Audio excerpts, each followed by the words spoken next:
em quem temos a redenção pelo seu sangue, o perdão dos pecados, segundo as riquezas da sua graça. Efésios 1, versículo 11. A doutrina do perdão dos pecados é uma doutrina capital do Evangelho. É muito insistida pelos escritores do Novo Testamento, acima de tudo pelo autor desta epístola. Em nosso texto, ele afirma que somos perdoados de acordo com as riquezas da graça, não meramente no exercício da graça, como implica o próprio termo perdão, mas no exercício das riquezas da graça. Importando que o perdão é um ato de mais livre e abundante graça, no entanto, ele também afirma que esse perdão gratuito é consequência de uma redenção pelo sangue de Cristo. Mas como essas duas partes da proposição são consistentes? Se somos, no sentido literal, perdoados em consequência de uma redenção, o somos por causa do preço da redenção pago anteriormente. Como então podemos dizer que ele realmente foi perdoado, uma palavra que implica o exercício da graça? E especialmente como podemos dizer que fomos perdoados de acordo com a riqueza da graça? Isso é pelo menos uma aparência inconsistente. Se nosso perdão foi comprado e o preço já foi pago, parece ser uma questão de dívida e não de graça. Essa dificuldade ocasionou alguns a rejeitar a doutrina da redenção, satisfação ou a expiação de Cristo. Outros, que não foram levados a esse extremo por essa dificuldade, ficaram extremamente perplexos e embaraçados. Destes últimos, confesso livremente ter sido um deles. Tendo me dedicado desde a juventude ao estudo da teologia teórica e prática, estes tem sido para mim um dos gostos dessa ciência. Até que ponto que agora deve ser oferecido para uma solução deve proporcionar satisfação? Nosso texto sugere naturalmente essas três indagações. Os pecadores são perdoados apenas por meio da redenção ou expiação de Jesus? Qual é a razão ou o fundamento desse nosso modo de perdão? Esse modo de perdão é consistente com a graça ou de acordo com as riquezas da graça? Vamos considerá-los em sua ordem. Primeiro, somos perdoados apenas pela redenção ou expiação de Jesus Cristo. Digo redenção ou expiação, porque ao meu ver se implicam mutuamente. Que somos perdoados pela expiação de Cristo e não podemos ser perdoados de nenhuma outra maneira. As Escrituras ensinam muito claramente. Para evidência quanto ao primeiro desses detalhes, apelo para as seguintes passagens das Escrituras, que são de fato apenas algumas das muitas que exibem a mesma verdade. Primeiro, nosso próprio texto, na qual temos a redenção pelo seu sangue, a remissão dos pecados segundo a riqueza de sua graça. Romanos 3, versículo 24. Sendo justificados gratuitamente pela sua graça, mediante a redenção que é em Cristo Jesus. Atos 20 e 28. Para alimentar a igreja de Deus que comprou com seu próprio sangue. Hebreus 9 e 12. Por seu próprio sangue ele entrou uma única vez no santuário, havendo obtido uma eterna redenção para nós. Hebreus 9. 1 Pedro 1, 18. Vós bem sabeis que não fostes resgatados como coisas corruptíveis, como prata e ouro, mas com o precioso sangue de Cristo, como de um cordeiro sem defeito e sem mácula, para a justiça por cujas pisaduras fomos sarados. Isaías 53, versículo 4 ao 6.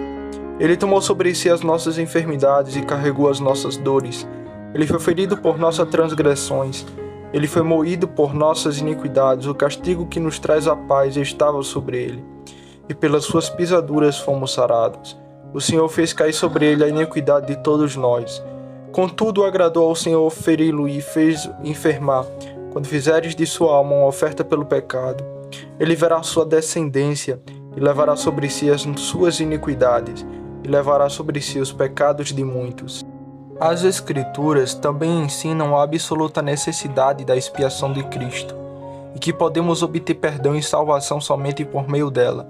Os sacrifícios designados para serem feitos pelos antigos israelitas parecem evidentemente apontar para Cristo, e para mostrar a necessidade do sacrifício vicário dele, de quem se diz ser nossa Páscoa sacrificada por nós, e ter se dado por nós uma oferta e um sacrifício a Deus por um cheiro suave.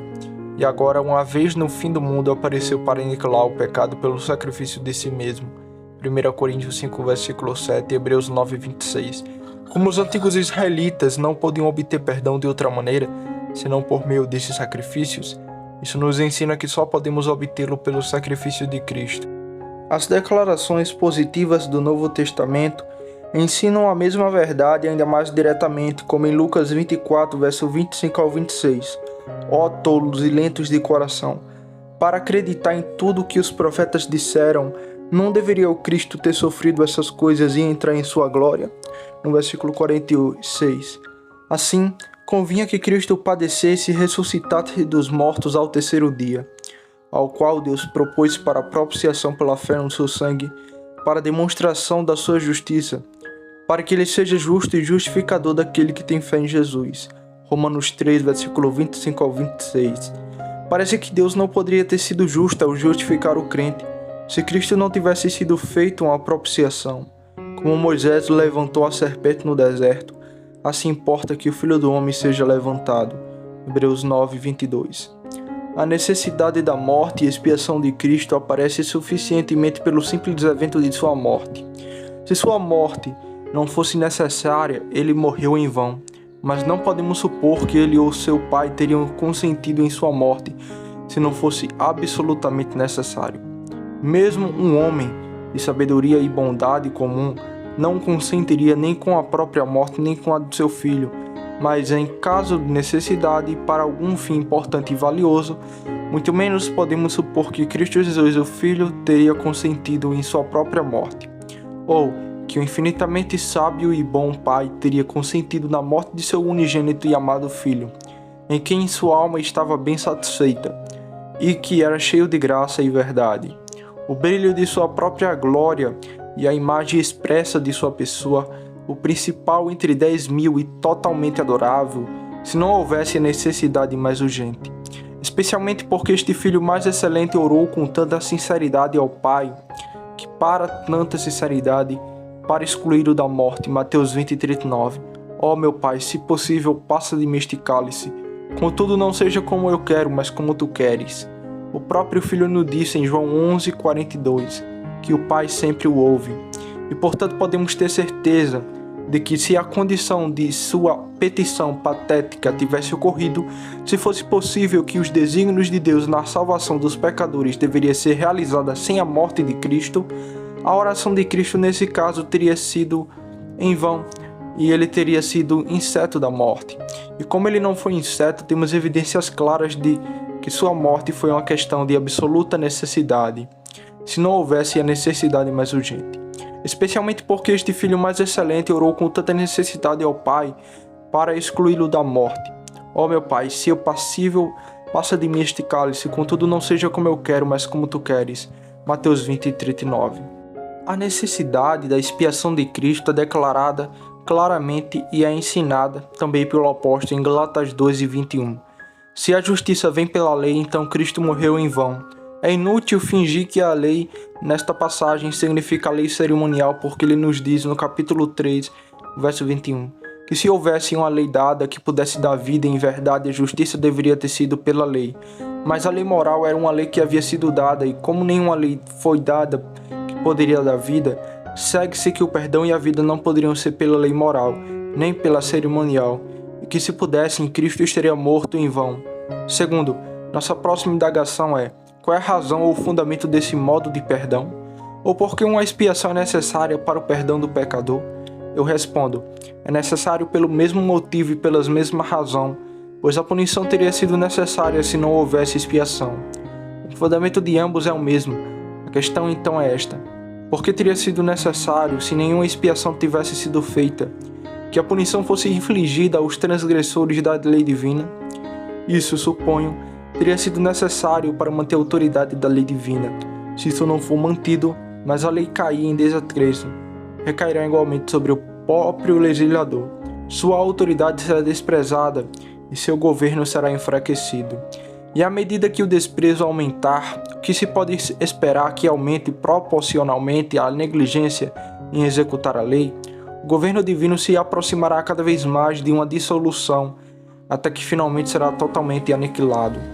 Mas quando as criaturas morais são trazidas à existência, deve haver um governo moral. Não pode ser reconciliado com a sabedoria e bondade de Deus. Fazer criaturas inteligentes e deixá-las ao acaso seria imoral e governo. Este é o ditame da razão da natureza das coisas. Além da natureza das coisas, temos no presente caso um fato para auxiliar nosso raciocínio. Deus de fato deu uma lei moral e estabeleceu um governo moral sobre suas criaturas inteligentes, para que tenhamos uma prova clara de que a infinita sabedoria e bondade julgaram ser necessário colocar as criaturas inteligentes sobre a lei moral e o governo. Mas para haver uma lei moral, deve haver uma penalidade, caso contrário, seria mero conselho, mas não lei. A fim de apoiar a autoridade e o vigor desta lei, a penalidade deve ser infligida aos transgressores. Se uma pena for denunciada de fato, mas nunca infligida, a lei se torna nenhuma lei, como se nenhuma pena tivesse sido anexada a ela. Tão bem que nenhuma lei foi feita ou publicada como a lei seja publicada, com as mais terríveis penalidades, e estas nunca serão infligidas. Não, em alguns aspectos seria muito melhor e mais reconciliável com as perfeições divinas. Seria mais consistente e mostraria que o legislador não era ignorante, nem de sua própria falta de poder para efetivar uma lei, nem dos direitos de seus súditos, nem dos limites entre o certo e o errado.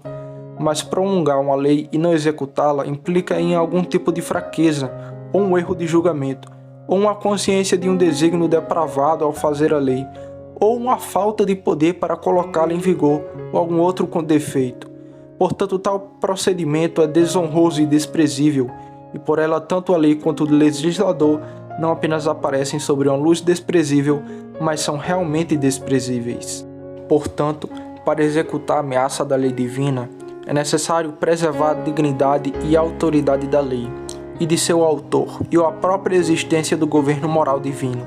Não é a acusação ao poder e sabedoria divino dizer que é impossível para o próprio Deus manter seu governo moral sobre criaturas inteligentes. Uma vez que sua lei caiu em desrespeito, ele pode de fato governá-los por força irresistível, como ele governa o mundo material. Mas ele não pode governá-los por lei, por recompensas e punições. E se Deus mantiver a autoridade de sua lei pela imposição da penalidade, parecerá que ele age consistentemente nas partes legislativa e executiva de seu governo. Mas se ele não infligisse a penalidade, ele agiria e pareceria agir uma parte inconsistente ou ser inconsistente consigo mesmo. Se a autoridade da lei divina for apoiada pela punição dos transgressores, ela atenderá poderosamente a restringir do pecado todas as criaturas inteligentes. Uma vez que sua lei caiu em desrespeito, ele pode de fato governá-los por força irresistível, como ele governa o mundo material. Mas ele não pode governá-los por lei, por recompensas e punições. Por essas razões, que de fato estão todas implícitas no apoio à dignidade e autoridade da lei divina, teria sido necessário, se nenhuma expiação pelo pecado tivesse sido feita, que a penalidade da lei fosse infligida aos transgressores.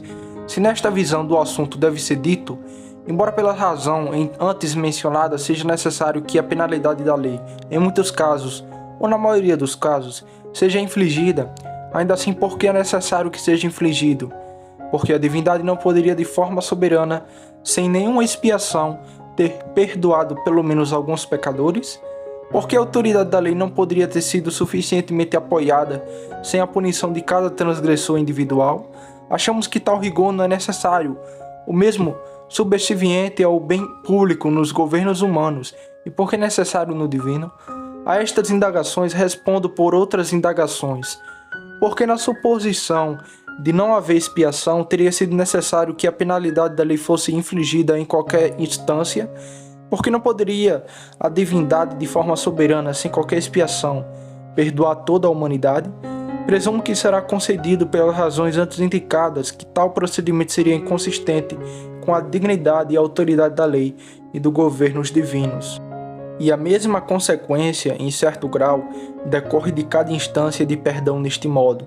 É verdade que os fins dos governos humanos são toleravelmente atendidos, embora em alguns casos os culpados passem impunemente, mas, como a imperfeição atende a todos os assuntos humanos, também atende aos governos existentes e razões de estados que exigem, ou o bem público exige, que criminosos grosseiros em alguns casos sejam demitidos com impunidade e sem expiação.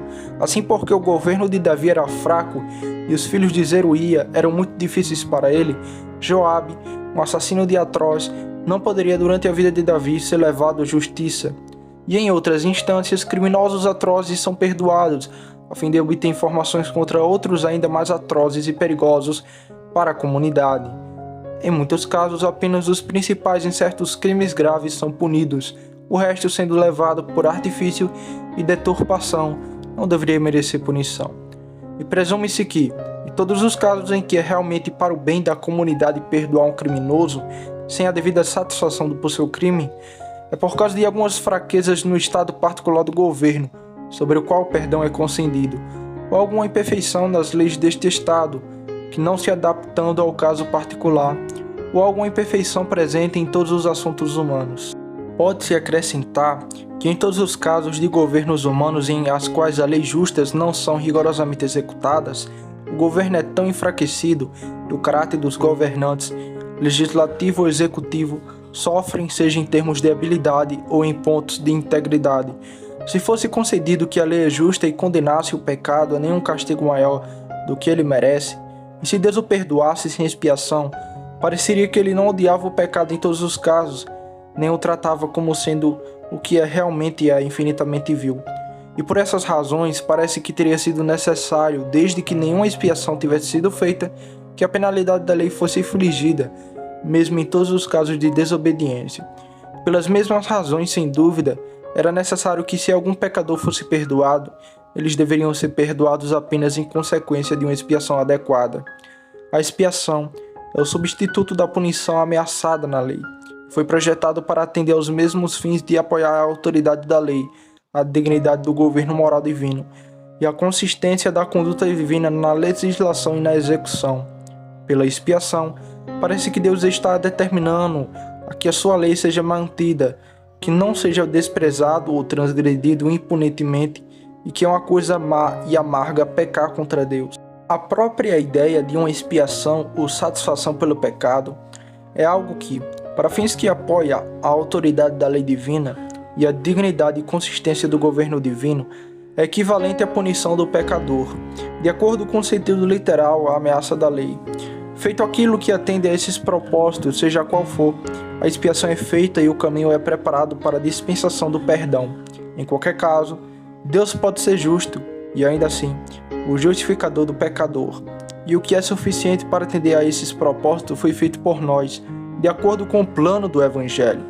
Presumo que ninguém possa negar, que acredita que a palavra eterna se fez carne e habitou entre nós, e que Ele, o unigênito e bem-amado Filho de Deus, carregou nossos pecados em seu próprio corpo no madeiro, e se entregou como sacrifício por nós. Efésios 5, versículo 2. Mas talvez alguns que possam prontamente admitir que o que Cristo fez e sofreu é indubitavelmente suficiente para expiar os pecados de seu povo, também pode supor que, se Deus tivesse achado adequado ordená-lo, poderíamos ter feito uma expiação suficiente por nossos próprios pecados. Ou se eles acreditam na realidade e suficiência da expiação de Cristo ou não, eles podem supor que poderíamos ter expiado, ou mesmo agora podemos expiar por nossos próprios pecados. Essa hipótese, portanto, exige nossa atenção. Se pudéssemos expiar por qualquer meio nossos próprios pecados, deve ter sido por nosso arrependimento e reforma, ou suportando uma punição menor em grau ou duração do que aquela ameaçada na lei como salário do pecado. Nenhuma outra maneira de expiarmos nossos próprios pecados parece ser concedível, mas se atentarmos para o assunto, descobriremos que não podemos fazer expiação adequada de nenhuma dessas maneiras. Primeiro, não poderíamos fazer expiação por nossos pecados por arrependimento e reforma. Arrependimento e reforma são um mero retorno ao nosso dever, que nunca deveríamos ter abandonado ou interrompido. Suponha que um soldado abandone o exército e o serviço para o qual está alistado, e no período mais crítico não apenas abandone seu general e a causa de seu país, mas se junte ao inimigo que se esforce ao máximo em sua causa, e em oposição direta a essa causa, de seu país. E no entanto, depois de 12 meses passados dessa maneira, ele se arrepende e retorna ao seu dever e ao seu serviço anterior. Esse arrependimento e reforma expiaram sua deserção e rebelião. Seu arrependimento e retorno sem punição apoiarão a autoridade da lei contra a deserção e rebelião, e dissuadir os outros de conduta, igualmente como a punição do delinquente de acordo com a lei, não pode ser fingido. Tal tratamento do soldado não expressaria a indignação e descontentamento do general com a conduta do soldado.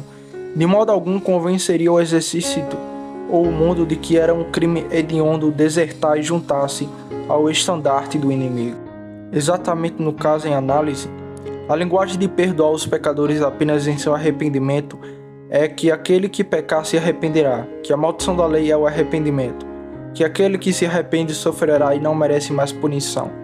Mas isso estaria tão longe de uma tendência eficaz de desencorajar e restringir o pecado, que encorajaria muito a comissão e a indulgência dele, como tudo o que os pecadores teriam que temer nesta suposição, que não seria a ira de Deus nem qualquer coisa terrível, mas a maior bênção que qualquer homem pode alcançar nesta vida, o arrependimento.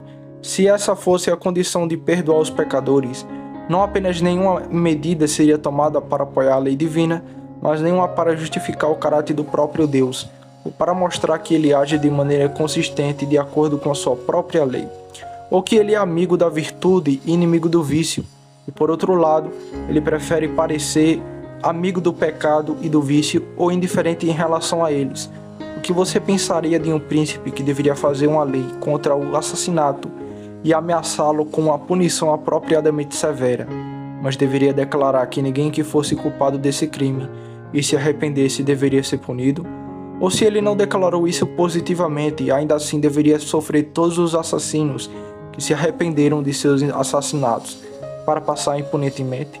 Sem dúvida, você concluiria que ele era um príncipe muito fraco ou muito perverso, ou que ele era incapaz de proteger seus súditos, ou que não tinha nenhuma consideração real por suas vidas ou segurança, seja em sua capacidade individual ou coletiva.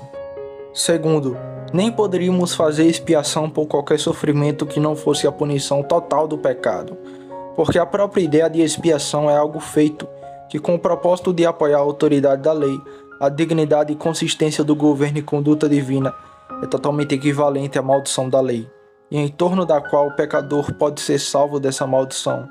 Mas nenhum sofrimento sofrido pelo próprio pecador, exceto a maldição da lei, pode ser para esse propósito equivalente a essa maldição. Mais do que um número ou quantidade menor pode ser igual ao maior. De fato, o menor grau ou duração de sofrimento suportado por Cristo, o Filho de Deus, pode, devido à infinita dignidade e glória de sua pessoa, ser equivalente à maldição da lei suportada pelo pecador. Pois seria uma demonstração muito mais impressionante de um rei desgostoso do Pai, infligir de maneira ignomínia ao corpo do próprio filho uma 40 chicotadas menos uma, do que castigar com a morte algum sujeito obscuro.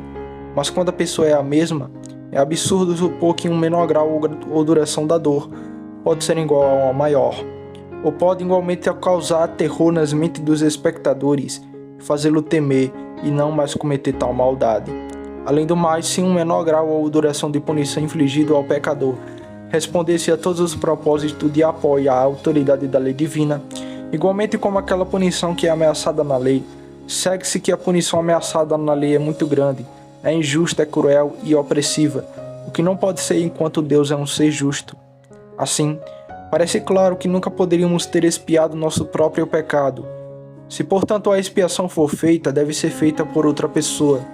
E uma vez que, como argumentamos anteriormente, Cristo, o Filho de Deus, foi designado para esta obra, podemos ter certeza de que isso não poderia ser feito por nenhum outro, por nenhuma outra pessoa de dignidade inferior. Pode-se perguntar, aqueles que negam a necessidade da expiação de Cristo, se a missão, obra e morte de Cristo foram necessárias para a salvação dos pecadores, se eles admitem que eram necessários, pois exibem os motivos mais fortes para o arrependimento, pergunto ainda, Deus não poderia, por qualquer revelação ou motivos, de outra forma exibidos externamente ou internamente, levar os pecadores ao arrependimento? Descobrimos que ele de fato, sem a missão, obra e morte de Cristo, levou os santos do Antigo Testamento ao arrependimento. E sem dúvida, da mesma forma, ele poderia ter produzido o mesmo efeito nos homens dos tempos modernos. Porque então a Escritura diz, ninguém pode lançar outro fundamento além do que está posto, o qual é Jesus Cristo, e nem há salvação em nenhum outro. Se for dito que esses textos são verdadeiros, como Deus achou adequado adotar e estabelecer esse modo de salvação, ocorre imediatamente, para que possa ser dito com igual verdade, A respeito daqueles que foram convertidos pela pregação de Paulo, outro fundamento que nenhum homem poderia lançar para sua salvação do que o apóstolo Paulo.